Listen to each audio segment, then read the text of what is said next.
from 24 March till 10 April, often official on leave, in a time when people are supposed to have their licenses renewed. I'm wondering whether this department is really making this. If I look at this is not because this is at numerous offices throughout the province. Thank you, Deputy Speaker. Honorable Jankelson, were you having also a point? Okay, over to you, Ted. Thank you, Honorable Deputy Speaker.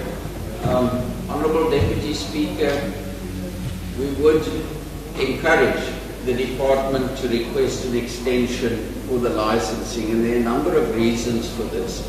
We know that, for example, the Lengau testing centre was closed because the Department of Public Works didn't pay for the water, and that was for some time, which implies that many people could not renew their licenses there during that time. We've also had reports from that same centre of people being shown away the last couple of days because of the long queues that are queuing up there to do this. Obviously, we encourage people not to wait to the last minute because that has caused some of the problems with some of these testing centres.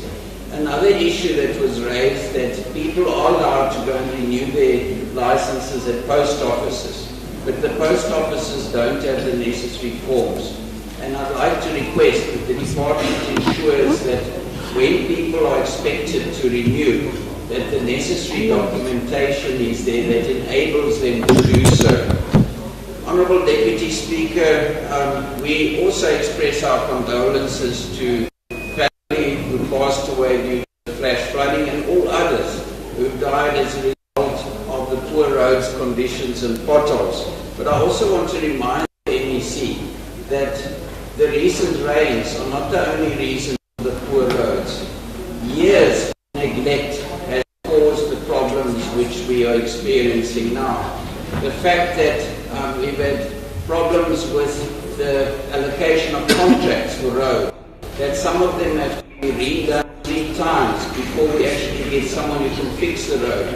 That has caused some of the problems that we are seeing now. The fact that court over the tenders for roads contracts, that is also the part of the problem that we are experiencing now. The fact that the national department had to reallocate some of the funds, over 45 million in the previous financial year, that is also contributes to some of the problems as well that we are experiencing. So we cannot blame the flooding for all the issues that we see with our roads.